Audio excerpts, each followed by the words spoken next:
আপনি কি একদিনও ইন্টারনেট ছাড়া থাকার কথা ভাবতে পারেন? আমাদের পড়াশোনা, কাজ, বিনোদন, যোগাযোগ সব কিছুই আজ এর সাথে জড়িয়ে আছে। কিন্তু এই জাদুর জগৎটা কীভাবে তৈরি হলো? কে বা কারা এর পেছনের কারিগর? কিন্তু আপনি কি জানেন, ইন্টারনেট কোনো ব্যবসায়িক উদ্দেশ্যে তৈরি হয়নি। এর জন্ম হয়েছিল যুদ্ধের ভয়ে। চলুন আজ আমরা ফিরে যাই সেই সময়ে, যখন ইন্টারনেট ছিল শুধুমাত্র একটি ধারণা। গল্পটা শুরু হয়েছিল 1950-এর দশকে, স্নায়ুযুদ্ধের সময়। আমেরিকা এবং সোভিয়েত ইউনিয়ন, এই দুই পরাশক্তি একে অপরকে সন্দেহ চোখে দেখছে। 1957 সালে সোভিয়েত ইউনিয়ন যখন বিশ্বের প্রথম স্যাটেলাইট স্পুটনিক মহাকাশে পাঠালো, তখন আমেরিকা চমকে গেল। তারা বুঝতে পারল প্রযুক্তির দৌড়ে পিছিয়ে পড়লে চলবে না। আমেরিকার ভয় ছিল, যদি সোভিয়েত ইউনিয়ন তাদের সেন্ট্রাল কমিউনিকেশন সিস্টেমে হামলা করে, তাহলে পুরো দেশ বিচ্ছিন্ন হয়ে পড়বে।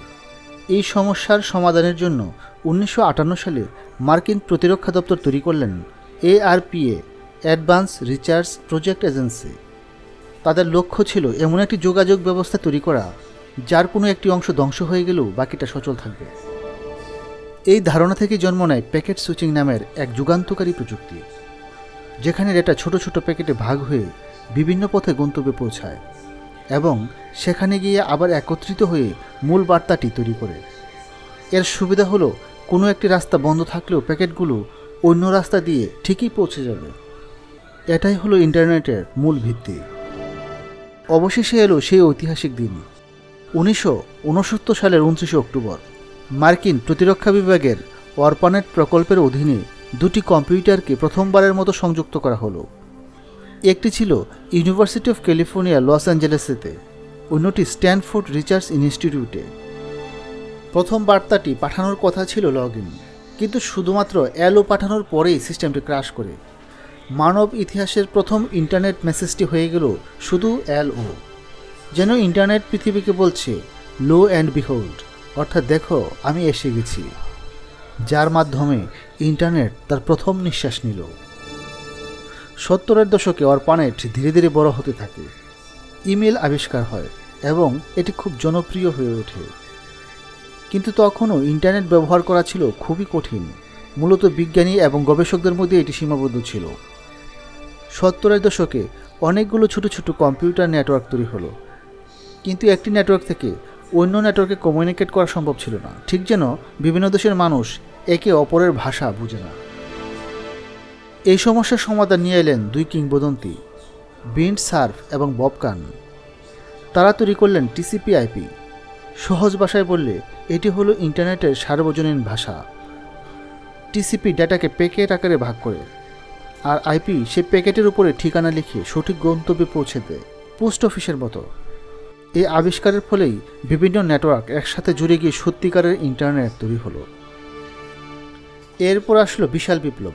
1989 সালে জেনেভার একটি সায়েন্টিফিক রিসার্চ অর্গানাইজেশন CERN এর এক বিজ্ঞানী স্যার টিম বার্নার্স-লি একটি নতুন ধারণা নিয়ে এলেন। তিনি চাইলেন এমন একটি সিস্টেম তৈরি করতে, যেখানে তথ্যগুলো একে অপরের সাথে হাইপার লিঙ্কের মাধ্যমে শেয়ার করতে পারবে এবং যে কেউ সহজে সেই তথ্য দেখাতে পারবে। 1991 সালে তিনি বিশ্বকে উপহার দিলেন ওয়ার্ল্ড ওয়াইড ওয়েব, WWW। তিনি তৈরি করলেন ওয়েব ব্রাউজার এবং বিশ্বের প্রথম ওয়েবসাইট। আরও তৈরি করলেন ওয়েব পেজ তৈরির ভাষা HTML, ওয়েব পেজ আদান প্রদানের নিয়ম HTTP, প্রতিটি ওয়েবসাইটের স্বতন্ত্র ঠিকানা মানে URL। হঠাৎ করেই ইন্টারনেট ব্যবহার করাটা হয়ে গেল একদম সহজ। তথ্যের এক মহাসাগর সবার জন্য উন্মুক্ত হয়ে গেল। 1993 সালে এলো মোজাইক, প্রথম জনপ্রিয় ওয়েব ব্রাউজার যা ছবি দেখাতে পারত। এরপর নেটস্কেপ, ইন্টারনেট এক্সপ্লোরারের মতো ব্রাউজারগুলো ইন্টারনেটকে সাধারণ মানুষের ঘরে ঘরে পৌঁছে দেয়। শুরু হয় .com, টপ লেভেলের ডোমেইন। অ্যামাজন, ইয়াহু, গুগলের মতো কোম্পানিগুলোর জন্ম হয়। 2000 সালের পর ইন্টারনেট আর শুধু তথ্য দেখার জায়গা থাকলো না। ফেসবুক, ইউটিউব, টুইটারের মতো প্ল্যাটফর্মের মাধ্যমে এটি হয়ে উঠল কন্টেন্ট তৈরির জায়গা। ব্যবহারকারীরা হয়ে উঠল ইন্টারনেটের চালিকা শক্তি। শুরু হলো সোশ্যাল মিডিয়ার যুগ। আর তারপরে এলো স্মার্টফোন। ইন্টারনেট ডেস্কটপ থেকে চলে এলো আমাদের হাতের মুঠোয়। সার্বক্ষণিক সংযোগ, অ্যাপস, ক্লাউড কম্পিউটিং আমাদের জীবনযাত্রাকে পুরোপুরি বদলে দিয়েছে।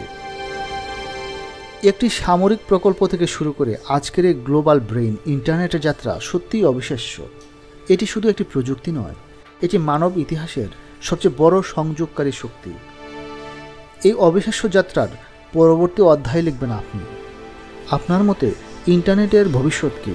কমেন্ট করে জানান। ভিডিওটি ভালো লাগলে লাইক করুন, বন্ধুদের সাথে শেয়ার করুন।